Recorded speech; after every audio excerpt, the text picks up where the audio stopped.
Ladies, first of all, congratulations. You are examples of what a Latina can achieve here in the United States. It's not easy. It hasn't been an easy path for any one of you, and I look at you as my sisters, the kind of sisters that I would have loved to have at home and to learn from.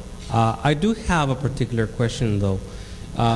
Since you're all survivors, I'd like to get a sense of your own perspective of what are the major challenges that our Latina students are having to deal with in the STEM discipline specifically.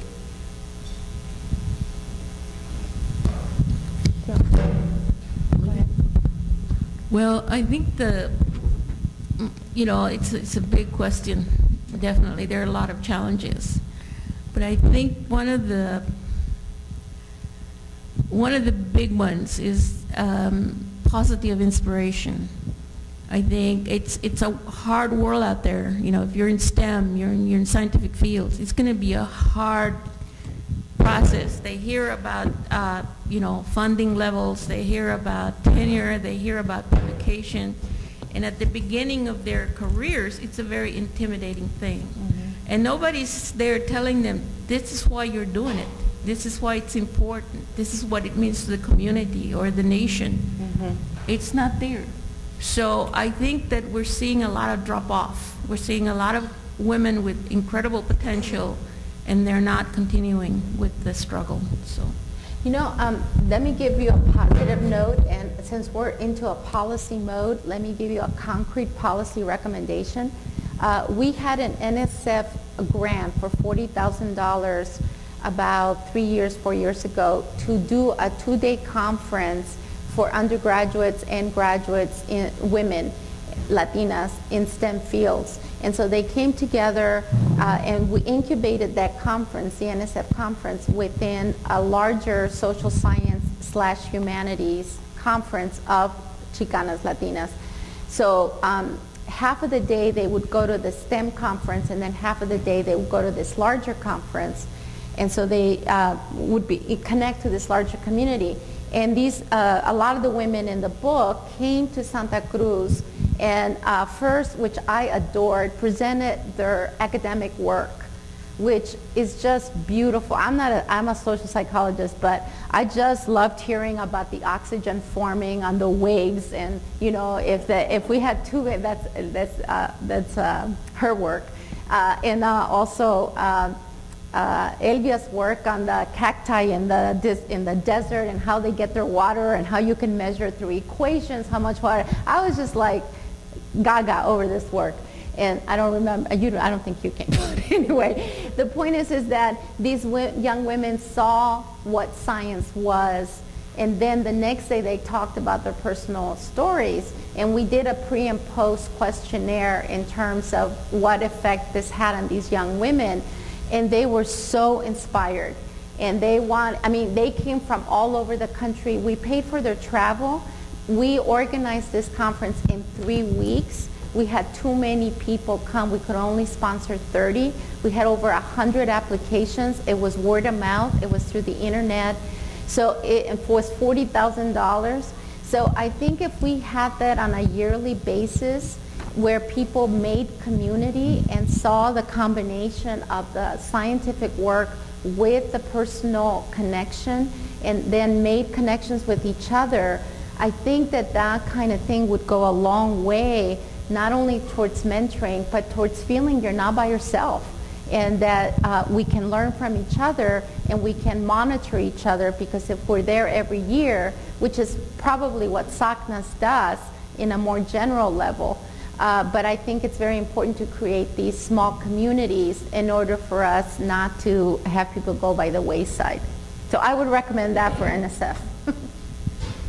I've had the privilege actually of working with Ben when I was a dean at A&M Corpus Christi, and he was PI for a big NSF grant, and it's nice to be able to have someone like him at an institution.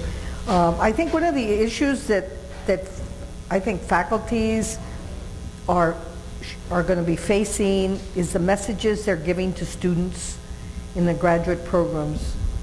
I hear young undergraduate students considering going to graduate school say, well, you know, why should I go to graduate school because I don't want a life like that.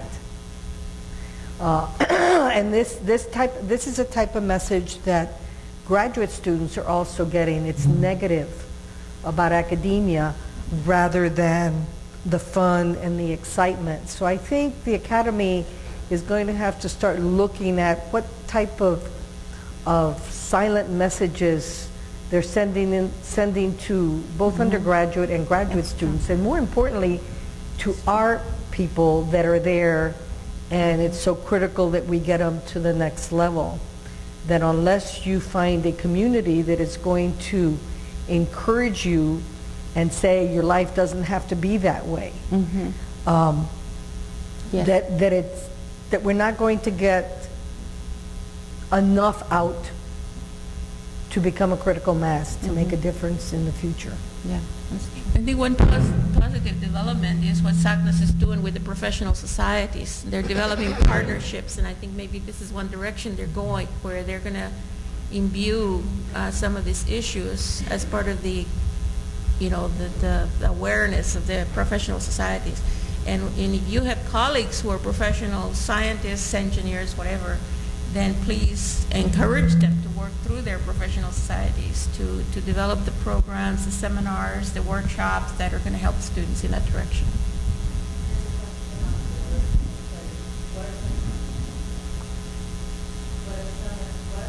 Examples of systemic wraparound support structures to help students navigate the school capital in transitioning from high school to college in STEM fields. It's on the board if you need to read it.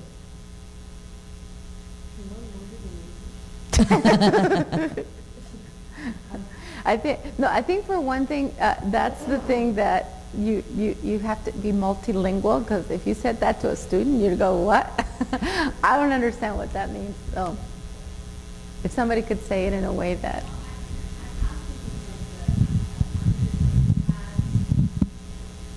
The state of Texas has T-STEM grants to 46 schools now. And this is the first year that students will be graduating from these STEM academies to go into engineering, math fields.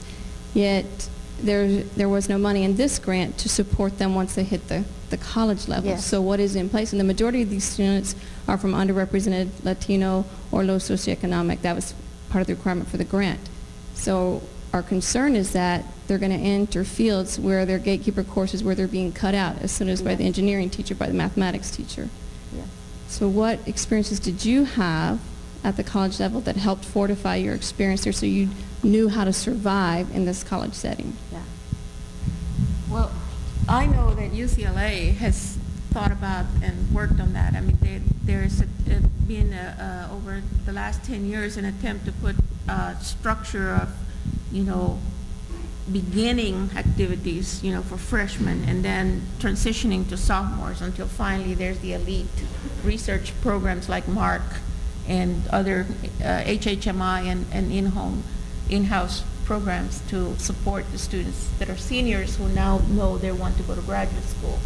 So, but of course, the numbers that these schools are addressing are fairly limited.